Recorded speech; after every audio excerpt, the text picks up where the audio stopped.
Баршаңызға сәлем, менің есімім Айгерім, менің арнама қош келдіңіздер. Бүгін сіздерге капустадан гаусидің жасалу жолын көрсететін боламын.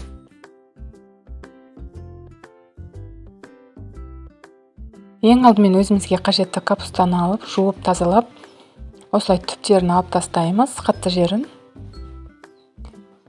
Қайнаған суға салып, бір қайнатып аламыз жұмсарғанша.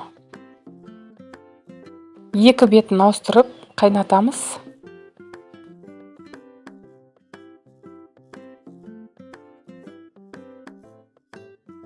Капустасы суға қайнап жұмсарғанша пиязды осылай тұз сеуіп жұмсартып аламыз. Енді жуылған күрішті саламыз. Турап дайындап алған етті саламыз. Бір қызанақты турап салып жібердім, кішкене сулы болу үшін. Кейін дәміне қарай тұз, бұрыш және неше түрлі дәмдеуіштер қоссаңыз болады. Өз қалауыңыз. Барлығын жақсылап араластырып аламыз.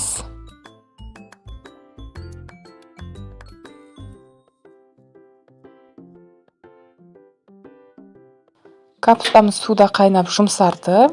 Енді осы видеодағыдай қылып, ішіне салмасын салатын боламыз.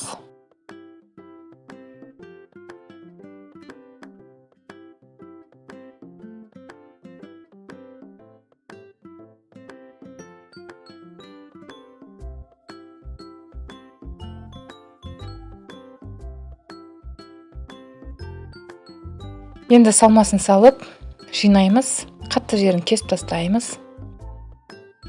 Дәл осылай барлығын жинап шығамыз. Мен бұл гаусиді манты қазанға жасап аламын.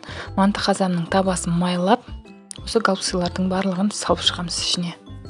Барлығын жасап болған соң, отта 1 сағатта пісіріп аламыз. Енді піскеніне қарай көресіздер. Гауси пісіп дайын болды. Сіздер де жасап көріңіздер. Сіздерге де ұнайтынына сенімдімін. Өте дәмді тамақ.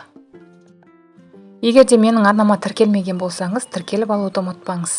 Және қасындағы қоңыраушаны да басып қойыңыз. Алдағы уақытта көптеген пайдалы тағамдар мен тәтті торттар, пирожныйлардың рецептісін салып отыратын боламын.